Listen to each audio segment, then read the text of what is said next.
Thank you so much for that nice introduction, and I'm so pleased to be here today. I think so highly of Woman to Woman, and I encourage all of my patients to join this forum because I think it is so beneficial for so many different reasons. And when they had asked me to speak with all of you today, I had debated a little bit some topics that I thought might be helpful.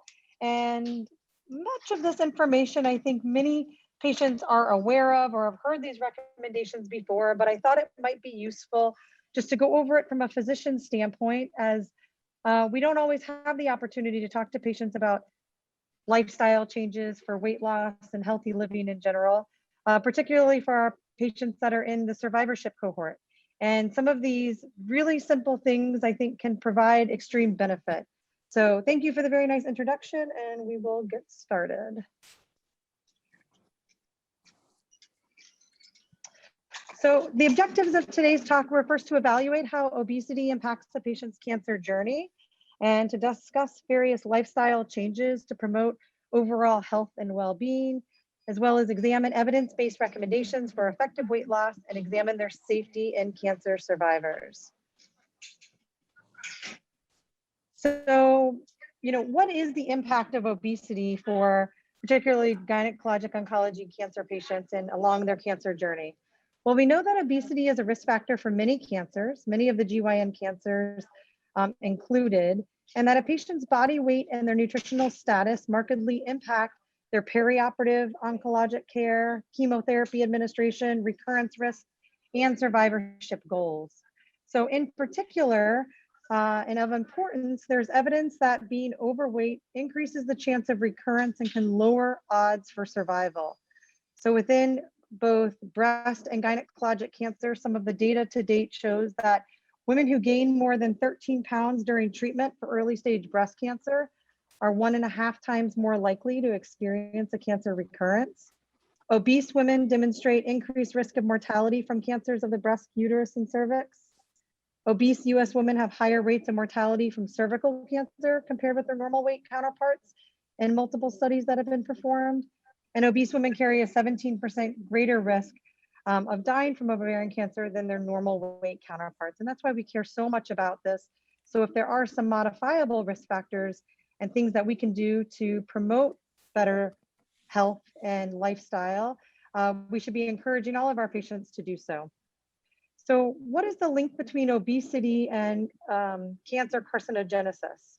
Well, obesity influences the development of gynecologic cancer through 3 primary means. The first is hormonal, the second is inflammatory, and the third is metabolic pathways.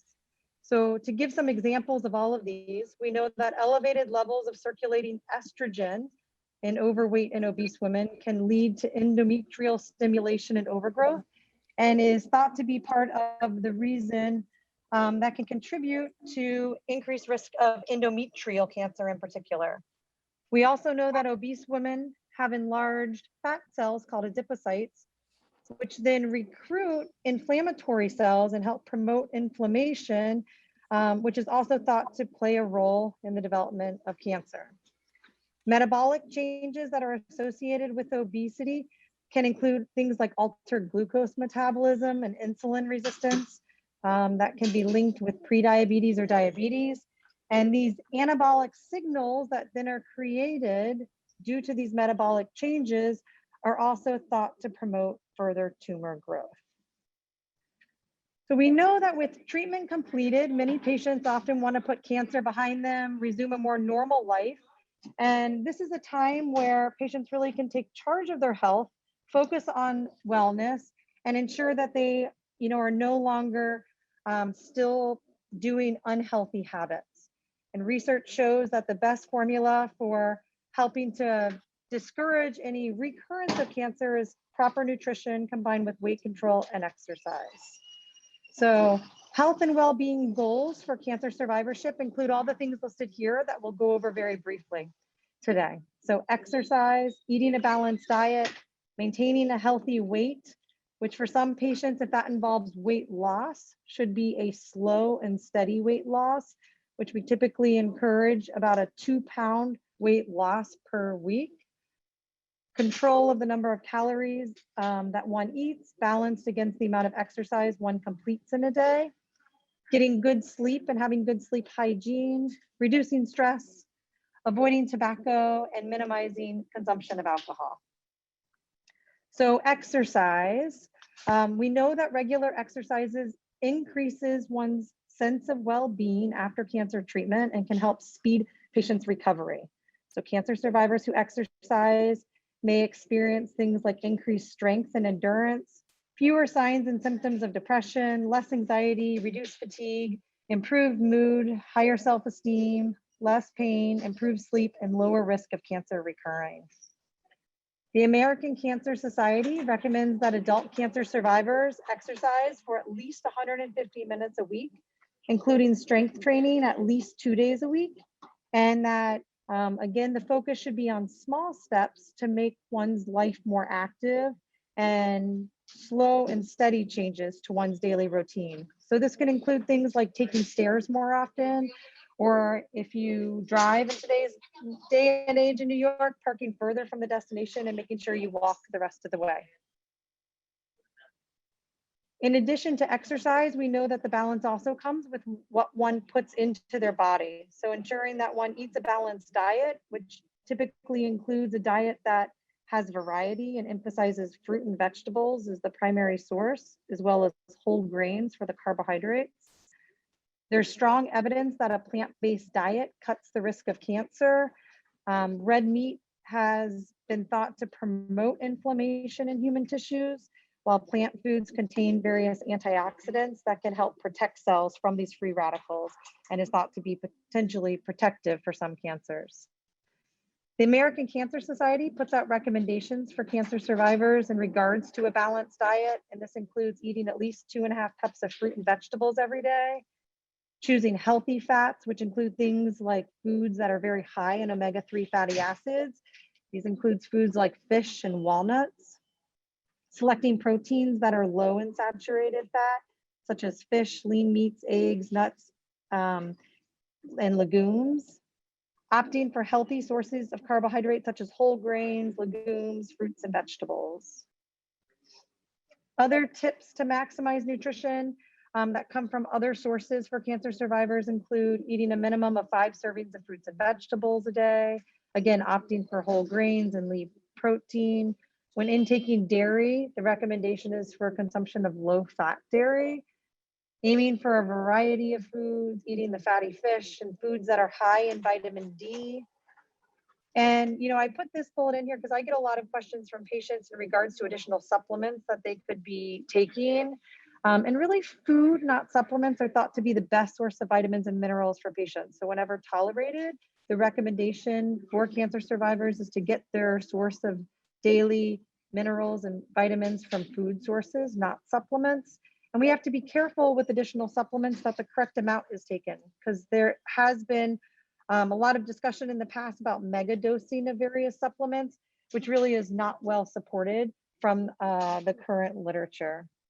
And the other thought is, particularly for patients who might be trying to lose weight, being mindful when eating and trying to stop habits where you may be non-mindfully eating, such as when doing other activities like watching TV, and not really paying attention to what you may be consuming or the type of foods that you're consuming at that time.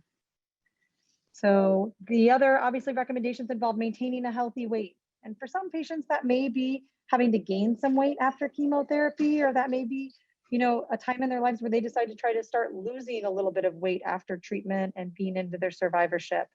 And along those lines, having an understanding of where you are with your weight on a body mass index chart. And so we utilize this quite frequently to counsel patients.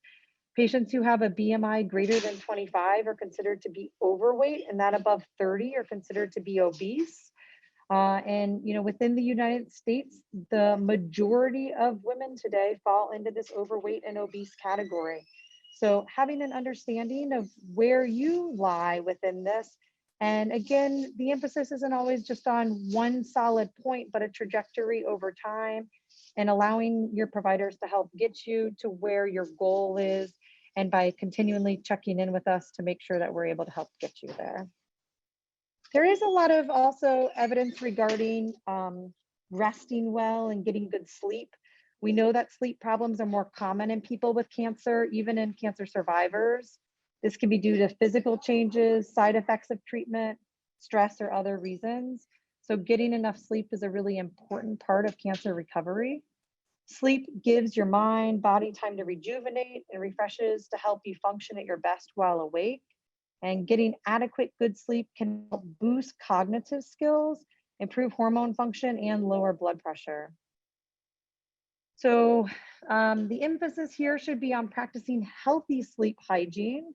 This includes avoiding caffeine for at least 8 hours before bedtime, sticking to a regular sleep schedule, trying to avoid computer or television screens for 1 to 2 hours before bedtime, exercising no later than 2 to 3 hours before going to bed, and keeping your bedroom somewhere that can help promote that sleep hygiene by having a quiet and dim sleeping environment. For stress reduction, the recommendation is to use effective coping strategies to deal with stress. So relaxation of meditation techniques such as mindfulness training, counseling, cancer support groups such as this, may consider medications for depression or anxiety, exercise, interacting with friends and family. And for anybody who is a current tobacco user, considering quitting, and we have various resources available through Sinai to help and promote that as well. For those who do drink alcohol, the recommendation is to limit and drink in modification, which usually involves 1 to 2 drinks for females, pending your age, per day at maximum, should you decide to drink. And there is a lot of new data that demonstrates telephone coaching and web-based weight loss plans delivered to overweight and obese breast cancer survivors has helped them lose 5% or more of their body weight after 6 months and keep it off for 12 months. So this is something that we're looking to kind of incorporate also here at Sinai. And I have a particular interest in helping cancer survivors who might be interested in enrolling in such a program for weight loss.